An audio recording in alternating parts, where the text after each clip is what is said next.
काशी में जो वजू खाना है उसको बंद कर दिया गया है। मथुरा की ईदगाहों पर ललचावी नजरें लगा कर बैठे हैं। संभल की मस्जिद का किस्सा आपके सामने है। एक ही दिन में केस पड़ता है, 1.5 घंटे में ऑर्डर हो जाता है, 1 घंटे के अंदर सर्वे हो जाता है और 5 लोगों को गोली मारकर शहीद कर दिया जाता है। इससे भी दिल नहीं भरा तो संभल की मस्जिद के सामने आउटपोस्ट बना रहे हैं। मस्जिद में नमाज नहीं हो रही है, कुछ और चीज हो रही है। नरेंद्र मोदी गए थे कुवैत को, तो कुवैत के शेखों से बड़ा गले लपट के मिले, पुकार कर कह रहे थे, आज भी कह रहा हूं, वो वक्फ का बिल इसलिए लाया गया ताकि मुसलमानों से उनकी मसाजिद को छीन लिया जाए। मेरे अजीज दोस्तों और बुजुर्गों, आज हमारे मुल्क में आप देख रहे हैं, मैं पुकार कर आपसे बरसों से कह रहा हूं, अपनी मस्जिदों को आबाद रखो, अपनी मस्जिदों को आबाद रखो। तो यही ये तमाम मुखालिफिन बोलते थे कि ओवैसी, असदुद्दीन ओवैसी जज्बाती तकरीर कर रहा है। आज आपके सामने है, आप भी जानते हैं कि काशी की जो मस्जिद है उसका जुनूबी हिस्से हुक्म खो चुके हैं। मस्जिद में नमाज नहीं हो रही है, कुछ और चीज हो रही है। काशी में जो वजू खाना है उसको बंद कर दिया गया है।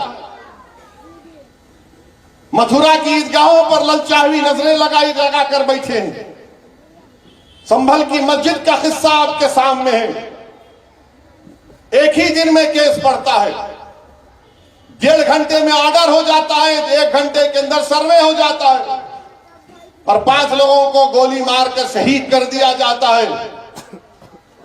इससे भी दिल नहीं भरा तो संभल की मस्जिद के सामने, संभल की मस्जिद आसार कदीमा का प्रोटेक्टेड मॉन्यूमेंट है। प्रोटेक्टेड मॉन्यूमेंट का कानून यह है कि उसके 100 मीटर के अतराफ में कोई तामीरी नहीं हो सकता। यह पार्लियामेंट का कानून है।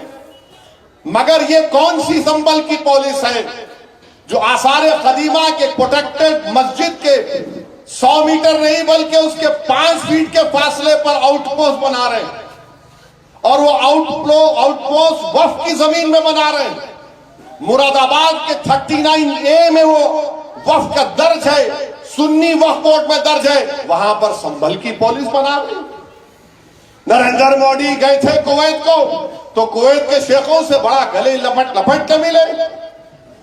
अब बुला के कुवैत के शेख को दिखाओ कि तुम्हारी हुकूमत यहां पर क्या कर रही है, क्या कर रही है उत्तर प्रदेश की हुकूमत। क्यों आउटपोस्ट बना रहे हैं संभल में, ताकि पीछे जो बाउली निकली है उसका रास्ता बंद करना चाहते हैं। अरे वक्फ की जायदाद पर तुम जमीन पर जो वक्फ औलाद है, अब ये नया बिल जो हुकूमत लाई है उसमें वक्फ औलाद को मुकम्मल कमजोर करके रख दिया गया। पुकार कर कह रहे थे, आज भी कह रहा हूं, वो वक्फ का बिल इसलिए लाया गया ताकि मुसलमानों से उनकी मसाजिद को छीन लिया जाए, ताकि मुसलमानों से उनकी दरगाहों को छीन लिया जाए, कब्रस्तानों को छीन लिया जाए, यतीम खानों को छीन लिया जाए। अब आपको दिख रहा है इनकी साजिश कि संभल की मस्जिद के सामने जो जमीन है वो वक्फ औलाद है, इसीलिए इस बिल में लाया गया था कि वक्फ औलाद को कमजोर करके रख देंगे। अब वहां पे कलेक्टर साहब बोल रहे कि नहीं हमारे को कोई कागज दिखाई नहीं। अब कलेक्टर साहब आपको जो देखना चाह रहे आप देख रहे, जो नहीं देखना चाह रहे नहीं देख रहे। आप जो आपको बीजेपी योगी बोल रही है वही आप देख रहे। मगर 95 एक्ट के तहत सुन्नी वक्फ बोर्ड के मुरादाबाद में 39A में जमीन रजिस्टर्ड है।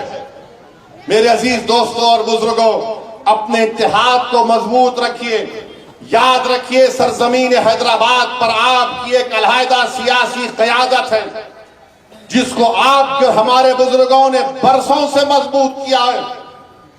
और आपकी एक सियासी अलहदा क़यादत की वजह से आप देखते हैं कि हिंदुस्तान की पार्लियामेंट में मजलिस इत्तेहादुल मुस्लिमीन बेबाकी के साथ उन तमाम मसले और मसाइल को उठाती है। हालिया पार्लियामेंट का सेशन हुआ, हमारे आईन के संविधान के 75 साल को मनाया गया।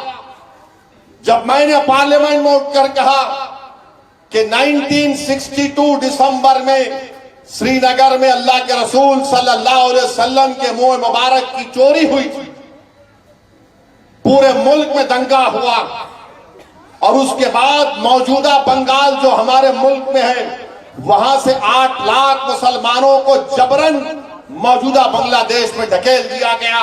तो कई लोग यकीन नहीं किए, मेरे घर पर आए, बोले आपने कहा कैसा है, मतलब ये सबूत है, ये कागज है हुकूमत हिंद का उस वक्त का, बताओ झूठ है क्या ये? खामोश हो गए। वो पुरानी पार्टी के बड़े चाहने वाले भी थे, बोले ये कहां से निकाल के लाते आप? मैं सच्चाई को बता रहा हूं। 8 लाख आज आसाम में लोगों को फॉरेनर्स कैंप में डाला जा रहा है। अरे 1960 में पंडित नेहरू के मरने से 1-1.5 साल पहले 40,000 मुसलमानों को आसाम त्रिपुरा से ये कहकर उस वक्त के ईस्ट पाकिस्तान में ढकेल दिया गया कि ये पाकिस्तानी है। बताइए मेरे अजीज दोस्तों और बुजुर्गों, यही तो मैं आपसे अर्ज कर रहा हूं कि अपने कलायदा सियासी शनाख्त क़यादत को मजबूत आपने किया है, इसको और मजबूत रखिए। सवाल मेरे असदुद्दीन अवैसी या मुमताज अहमद खां का नहीं, आज हम हैं कल नहीं रहेंगे, दुनिया का निजाम है। मगर मुल्क के हालात, अगर कोई उम्मीद लगा कर बैठा है कि नहीं नहीं अच्छे हो जाएंगे, मैंने पार्लियामेंट में कहा, बाहर भी कहा, 240 बीजेपी लाई, ये नफरत की कामयाबी है, मोहब्बत की कामयाबी नहीं है। उस वक्त भी लोग यकीन नहीं किया, आज भी कह रहा हूं आपको, ये सब जो नए नए कानून बनाना चाह रहे कि एक ही वक्त में असेंबली, पार्लियामेंट और बल्दिया के इलेक्शन करवाए जाएंगे। क्यों करवाए जाएंगे?